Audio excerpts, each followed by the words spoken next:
Now, here's a question. When Christ returns for the rapture, not the second coming, is there punishment involved? No, not really. I'm talking about for the believers that are taken. No. No, we just go up there, we go to the Bema seat of Christ, or the judgment seat of Christ, and there's rewards. Now, sometimes our works burn up. We don't burn up. In other words, we think, man, I did this great work, and I had the newspaper come by and film it and stuff, but we don't get a reward for that. Why? You got it? Because it's wood, hands. You already had it. You already got it. When you called the Channel 3 or whatever, you got your reward. And so your works burn up. Wood, hay, and stubble, right? And then your other work that remains, you get a reward for. Okay? So, let's go to, now all these passages that we're going to cover, we're going to see a flow here. And we're going to get into you're going to get into Matthew 25, the first 13 verses, which is the parable of the 10 virgins. And we're going to be able to, you guys are going to be able to decode that, because I always said if God appeared to me and said, what's the one question you have about any parable? It used to be, my question would be, well, the 10 virgins in Matthew 25, is that the rapture or the second coming? Because, that's, if you read it, you know, it's like, wow. And maybe our understanding of it is not quite there. Okay? But we'll look at the 25. Matthew 25, the 10 verse. Let's work up to it, okay? So, in Matthew 24:36, but of that day and hour knows no man, no, not the angels of my Father. We determined that was the second coming. So, let's go to Matthew 24:42, okay? Start at verse 42. 24:42. He's going to tell this parable. Remember, the context is right for talking about the tribulation period. In his return, which is as lightning flashes from the east to the west, so shall the coming of the Son of Man be. And no man knows that day or the hour. And Miss Vicky, I think next week we're actually going to cover once it starts, we know it. Let's go to Matthew 24:42. So it follows all that discourse. Now he's going to start giving us parables about that. Okay? So here we go, 42.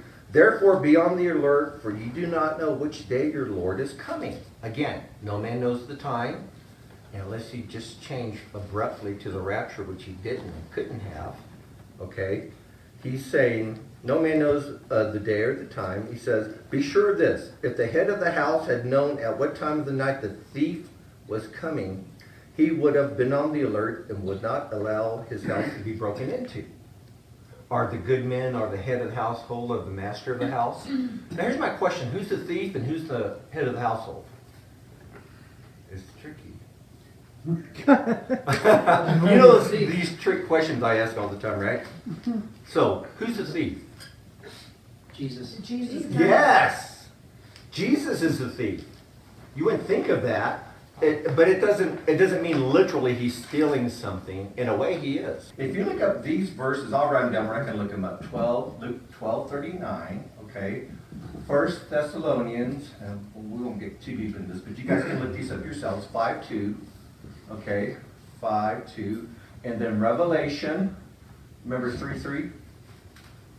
That if you wake up, what are you going to know? Remember the church of Sardis? Remember we talked about that last time? 3:3. He says something very strange, which if you read that and understand that, that should settle this whole issue. He said, if you wake up, if you don't wake up, then you won't know the day and the hour I'll come upon you.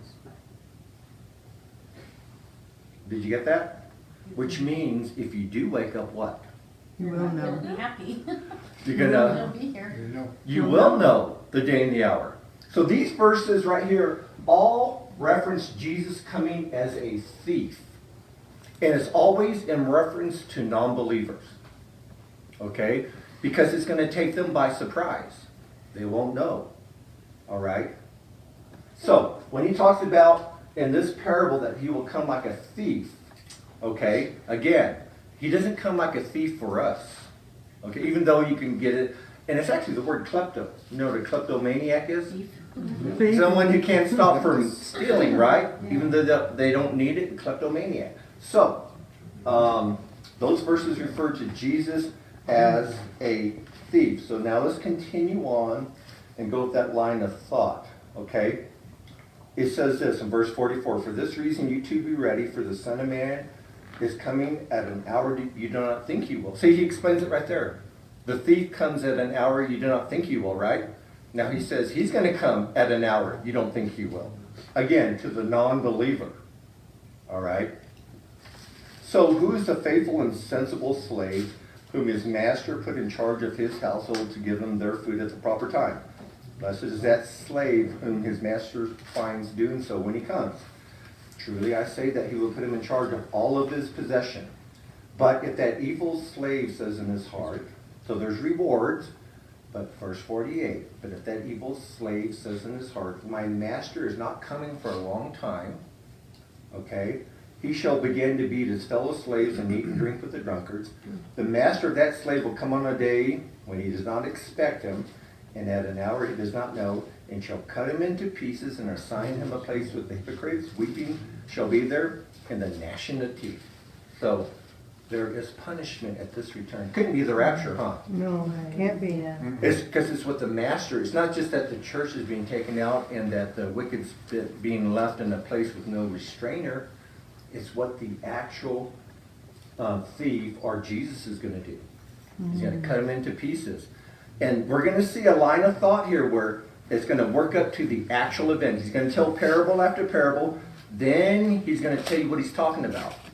And then hopefully a light will come on and says, yeah, that's exactly the line of thought that he has. Okay, so let's go to... Well, in Mark 3, though, the thief is Jesus, and he ties up the strong man, who's Satan. He binds the strong man. Yeah. Yeah, and it's out so he can plunder him. And that was in reference, remember, to what? What was the actual... It was in reference to demon possession. Oh, that's right. Yeah, it was in reference to demon possession. Question. Yes. So the good man of the house is reference to people that are left behind after the rapture? Yes, exactly. Okay. The master of the house, okay, or the head of the household, the good man. So when it says good man, which is the KJV, you're thinking, oh, it means morally good. It kind of sounds like that, doesn't it? But it's not. It's just the old King James word for like head of the household, master of the house, or something like that. It's not talking about a moral goodness, okay? It says in the parallel passage in Luke, okay? Now I'm going to get into the parable of the 10 virgins, which is a really interesting one. In the parallel passage in Luke, which is Luke 12, okay? And I actually had that handout, remember, that had, it compares those two parables, and I showed point by point they are talking about the same parable. Here's his intro to that parable, and you'll see why I bring it out. It says, okay, let's see if I can find it. Oh yeah, in Luke 12:35, let your loins be girded and your lights be burning. Which is the intro to the parable of the 10 virgins, because they had lights that were burning, right? And it wasn't someone going to a wedding feast, it was somebody returning from a wedding feast. 12:35, let your loins be girded about and your lights burning. So be ready and have your lights burning. And so if you cross-reference the Luke passage to the one in the end of Matthew 24, you'll see the intro to it is be ready and have your lights burning, which should be apropos to the 10 virgins, right? And what happens there? And remember, it's the man of the house returning from a wedding, not going to a wedding. It's okay to have different opinions. I mean, it took me, I don't know, only like 30 years to decode this one, if I did. So I worked a little bit on it. Let's go to, so then he tells that parable, all right? So we see that thing. Now we're going to go to Matthew 25, and we're going to go through the parable of the 10 virgins and see. Now remember, what's the line of thought? It's not the rapture. It's the second return. And we're going to put this in that context and see if it fits. And I'll tell you what, because people decode it a certain way. They think, well, the bridegroom's coming, right? And he's getting the bride and the bridesmaids. It's got to be the rapture, right? No, because if you look at it closely, there's somebody missing in this parable. Yeah, the bride's not there. The bride has already been gotten, And how does that work into the ceremonies of today, or the Jewish, wedding ceremony? So it's a little bit of a different turn. So let's go through this of the 10 virgins and see what we can find out. Then, or at that time, okay, talking about these parables, and we've already determined it's all second coming, the kingdom of heaven will be comparable to 10 virgins who took their lamps and went out to meet the bridegroom. Sounds like the rapture. John 14, 1 through 3, talks about, if I go and leave you, I'm going to come back for you, I'm building a place for you, and I receive you on without the marriage ceremony, which is the rapture. Okay? And 5 are foolish and 5 are prudent. For when the foolish took their lamps, they took no oil with them. Now here's my question. The 5 foolish ones, did they have any oil? No. Well, they had some they didn't have extra. They didn't have replenishing. See, I would disagree. Oh. See, that's the mindset, that you had the lamp filled and you didn't have the extra oil in the flask, right? Kind of like that. But read the passage. Let me read it again. Okay? 5 were foolish and 5 were prudent. For when the foolish ones took their lamps, they took no oil with it. Now I'm going to explain something else, because there's something in here that would kind of maybe say, well, they did have oil. But let's go on. But the prudent took oil in flask along with their lamps. Okay? So they took it both, where it says the 5 foolish didn't take any. Now let's just take that literally. Okay? Now let's go on. Verse 5. Now while the bridegroom was delaying, they all got drowsy and began to sleep. All right? But at midnight there was a shout, behold, the bridegroom, come out to meet him. All right? So now the bridegroom arrives. You got the 10 virgins come out to meet him. Then all those virgins rose, trimmed their lamps I lost my place. Trimmed their lamps, and the foolish one said to the prudent, give us some of your oil, for our lamps are going out. Now, there's no evidence they were burning the lamps at all. Now, let me ask you another question. If you have your lamps, those little ones they had in those days, can you burn the wick without oil? No. Another trick question. I Can you? could, but. Yeah, yeah, you could. But it's not gonna. It won't It's last. It's not going to It'll last, burn right away. Yes. It'll burn out. Yeah. and it's going to be smoky. It's not going to give off proper light. It's going to be used up quickly.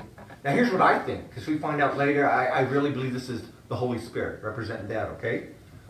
Is it possible to go in the power of the flesh and not the power of the Spirit? Yes. Yeah, I do that 99% of the time. So we all know that, but what happens? Instead of giving off light, you're giving off smoke. And you get burned out real quick. So do you see my point? I don't think the 5 foolish ones, so they'll say, well, all 10 were Christians because all 10 had oil and all 10 had the Holy Spirit. But I'm just giving you a different point of view. So does everybody see that? That possibly, that 5 weren't even saved? Now, virgins doesn't refer to moral purity. It's just a standing in the society, okay?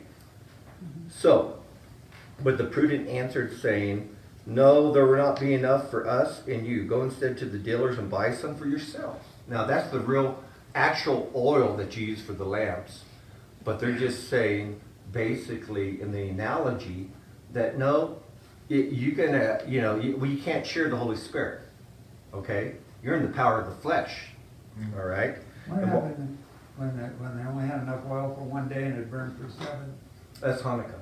Yeah, but is there any correlation? Oh, that's a good point. Yeah, he's talking about Hanukkah, when they had to rededicate the temple from antiques epiphanies. They had oil for one day, it burned 8. Which is why when you see the candlestick on Hanukkah, how many candlesticks are there? 8. Nope. 9. 9. You know, one in the middle to burn. It's the holder, the placeholder, whatever. And it's really 8 sticks for all 8 days. Which when I first saw that, I thought, that was weird. 9 candles? But it's not. It's only 8 with the placeholder. Anyways. So, it says, there won't be, in verse 10, and they were going to make the purchase. The bridegroom came, and those who were ready went in with them to the wedding feast. Not the marriage. That's going to be key here. It's gamos. Okay? It's actually the plural, which is most likely or most often interpreted as wedding feast. And the door was shut. And later other virgins came saying, Lord, open the door for us. And he answered and said to them, truly, I do not know you. Let me kind of unwind it, and you can agree or disagree. But I do think this is the second coming. 5 didn't have any oil, didn't have the Holy Spirit. Now what happens is you had like the betrothment, where you had the agreement between the bride's father and the father of the groom, okay? And then he would go away, build a house, a room onto his father's house. Then he would come and get the bride, take him back to the wedding ceremony, take her back to the wedding ceremony. Now that was a smaller group from the wedding feast, okay? And then the bridegroom would come and get the rest of the people for the wedding feast. There's no bride with them. They've already been married, okay? And so here's my analogy, is the bride's already been taken, the rapture has already happened, okay? The marriage or the wedding has taken place in heaven, and the return is the wedding feast. That's the second coming. And only certain people, when the door is shut, that's to the millennial kingdom. Okay?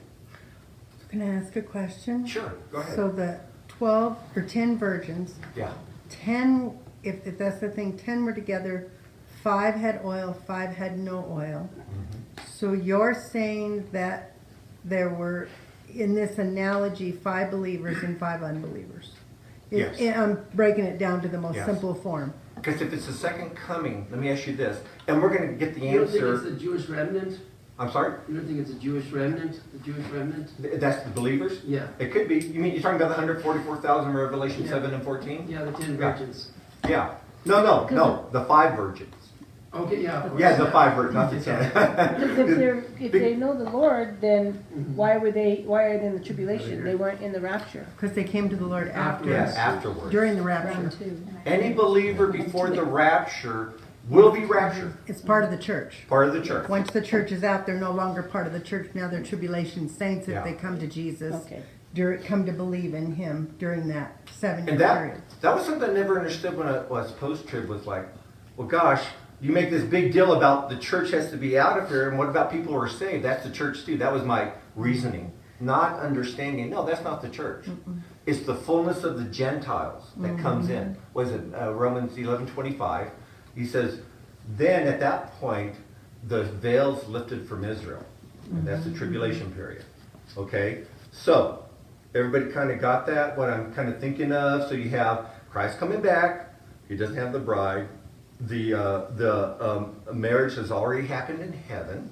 Okay? So actually, the 7-day feast would probably be 7 literal days down here. And if you go to Revelation 19, it says something really weird about the bride who's made herself ready and all that. It's talking about for the wedding feast. So it kind of puts everything together. All right. Now I didn't explain all that good, so I asked questions. Where's the timeline? Where does that fit in the timeline? Oh, the timeline is this. So actually, that's a great question. Second box. Right there would be the wedding. Okay? The whole 7 years in heaven would be the wedding. All right? Now when it says, behold, the bridegroom comes, that's going to be right here, which is the second coming. Okay? That's a good question. Second coming. And where's the bride taken? Oh, Or 10 Right here. days before the 10 days before the Yeah. tribulation. So the bride is taken here because she doesn't appear right there in that parable. You see that? But he's coming, the bridegroom's coming to get other. Now, why would the door be shut? Well, we're going to find out as we go through the parable of the sheep and the goats. The door is shut to what? To unbelievers. To unbelievers to get into the Millennial reign. millennial kingdom, the messianic kingdom. So you see how it all kind of fits together? Have you guys ever heard that interpretation before? No. Probably not, I just made for it the up. 10. Okay. No. Yes, sir. So, we're saying, no man knows the date and time for the second coming. But if I can know when the rapture is, Yeah. I can calculate. Yeah, you can calculate either one, but actually, I'm gonna cover both. So how does that? He's gonna how do does that fit? next week, he So told then you. you do know. You have to come back No. next week. So if I said rapture is next Thursday. Do you see this man right here?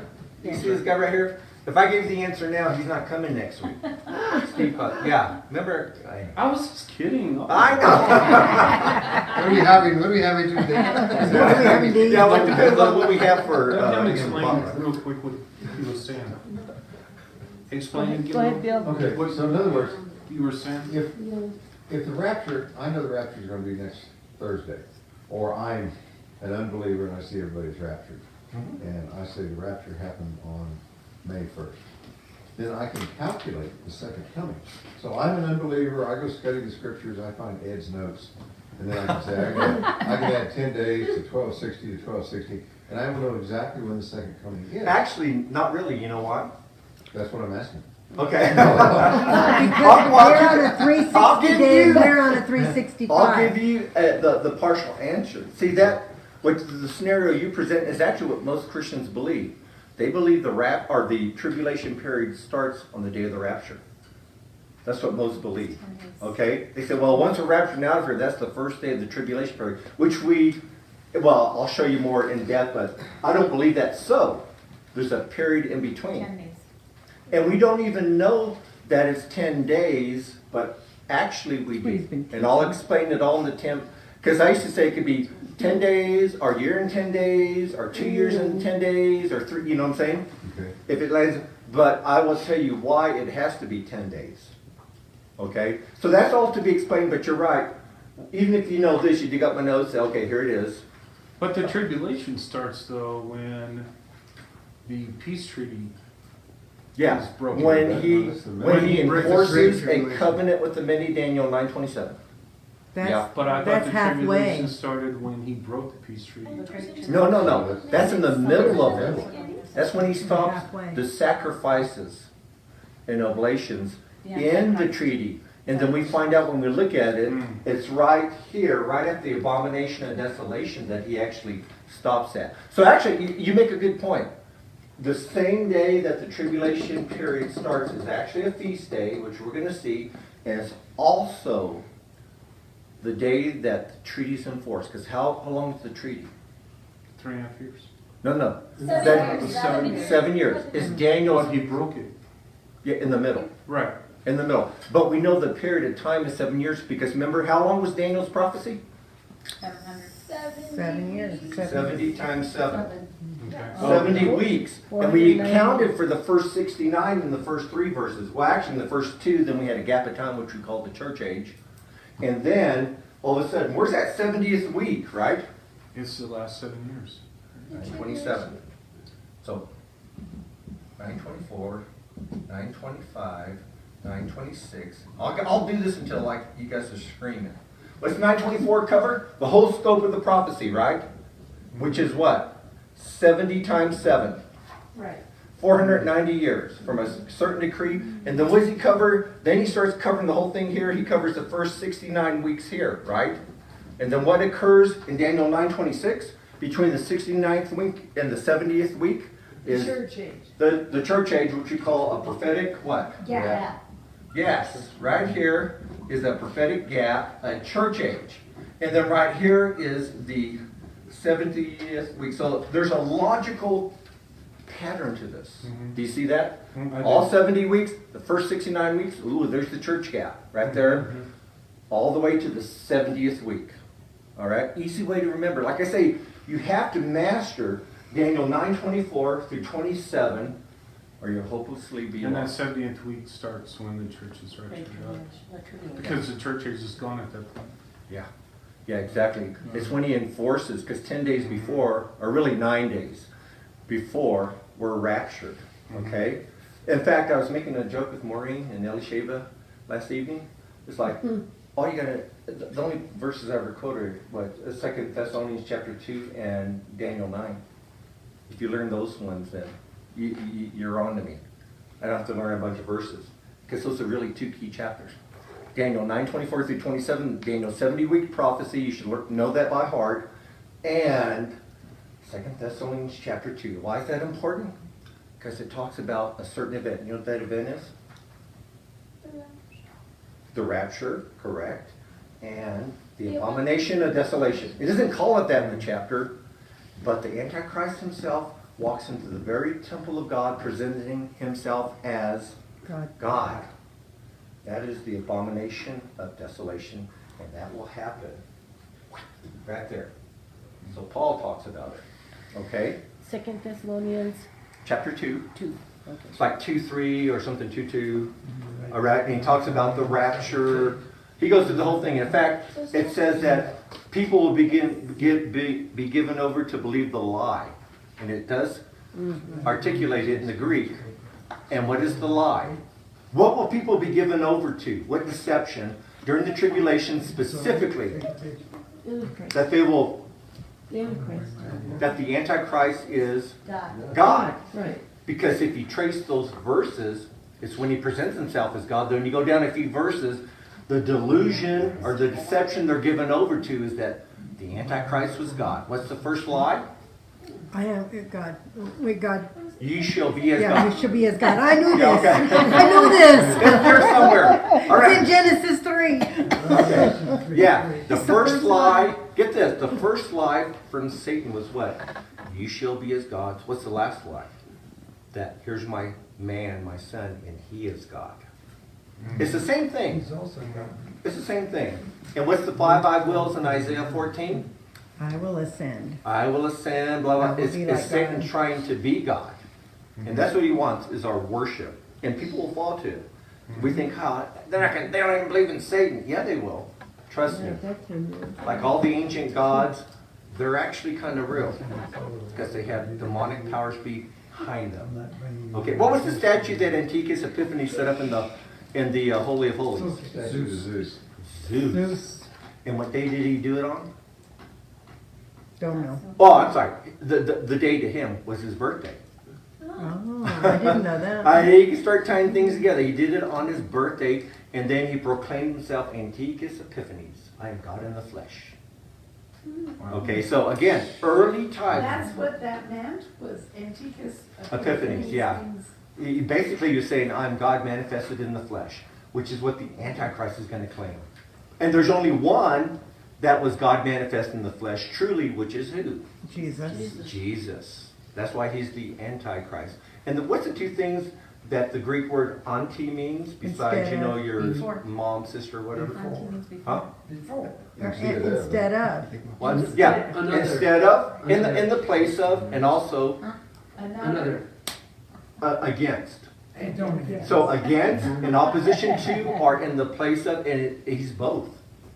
Okay? Remember what he said, Jesus in John 8? I come in my Father's name, you don't accept me, but another shall come in his own name, and him you will accept. I have a question. Yes. The door closes. Non-believers are left. Yes. So then they go and find your notes and they read, and then he It's comes too late. back. Do then they get saved?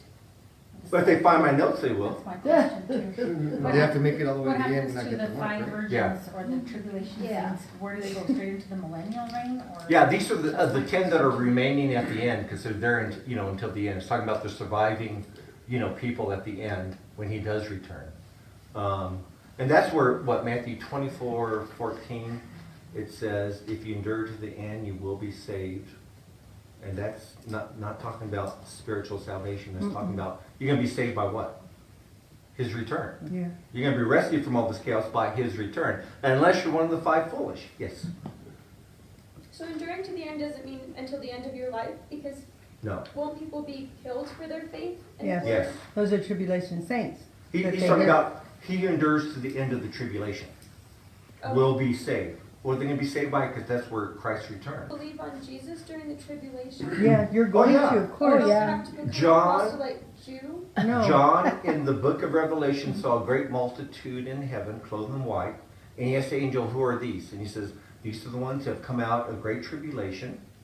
and have washed their robes white in the blood of the Lamb. Amen. So there's going to be a whole multitude that's saved. And we know that there's 144,000 Jews, Revelation 7 and 14, that are marked by God. And won't be Okay? harmed. They're virgins. Yes. Virgins. Yeah. And think about it. That occurs right after Revelation 13, where there's the mark of the beast. And you go to Revelation 14, and there's God's mark.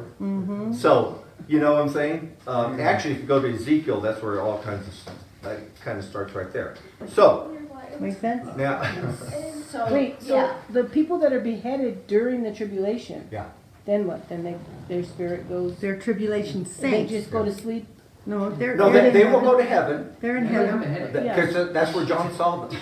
The mark of the 144,000, what they'll receive, will it be a physical mark or just a spiritual covering?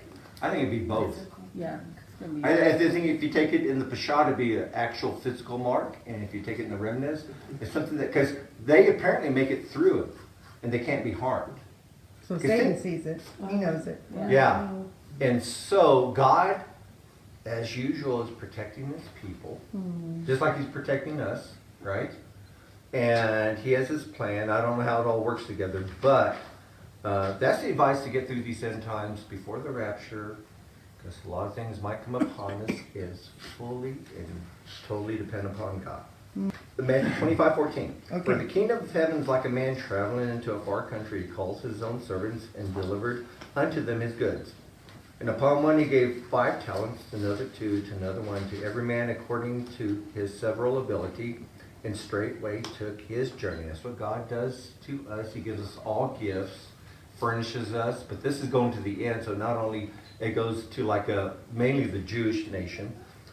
And then he that received 5 talents traded the same and had 5, and 2 traded, and he got 2. But what did the one with 1 do? Nothing. He buries it. Okay? All right? And so when the man comes back, the one who made 5 more, and so he was given a reward, right? Okay, well done, good and faithful servant. You've been faithful over a few things. I will make you ruler over many things. Enter into the joy of the Lord. The one that took 5 made 5, the one that took 2 made 2. But let's go to the one, verse 24. Then he who had received 1 talent came and said, Lord, I know you, that you are a hard man, reaping where you had not sown and gathering where you had not strawed. And I was afraid. I went and hid the talent in the earth, and here it is. And his Lord answered and said to him, wicked and slothful slave, you knew I reap where I had not sown, or gathered where I had not strawed. Thou oughtest therefore to have put my money to the exchangers, and then at my coming I would receive mine with usury or interest. Take therefore the talent from him and give it to one who has 10 talents. Remember, this is at his return. And then eventually the ones, it says this, for everyone who has, to him shall be given, and he shall have an abundance. But from him who does not have, even what he has shall be taken away. And cast the unprofitable servant into outer darkness. There shall be weeping and gnashing of teeth. Punishment. Punishment's got to be second return. Okay, this all leads up to what we've been leading up to, which we're going to cut short and cover next week, which is Matthew 25, 31 through 46. When he returns physically to this earth and sits upon his glorious throne, what does Jesus do? He divides the people into what? Sheep and goats. And there's rewards and there's punishment, right? Rewards and punishment, both. And that's what all the parables are talking about, right? Coming, and then you're going to get a reward or a punishment. So it should not surprise us, that this is all second coming. And besides, why does the Gospels have to be second coming and not the rapture? Because the church hasn't been. Yes. Colossians and Ephesians. The church was a mystery, not revealed in the Old Testament. That's right. The church is not on the scene. And that the church is not on the scene, according to 1 Corinthians 15:51, Paul reveals another mystery, which is, what's the other mystery? The rapture. Yes. Behold, I tell you a mystery. We shall not all sleep, but we should all be changed in the moment, in the twinkling of an eye. He's talking about the rapture. So, if the church is not revealed, you can't have the rapture. And none of that's in here. But the second coming is mentioned? Yes. Yes. Oh, yeah, his second coming. Yeah. They knew the Mashiach, the Messiah, was coming.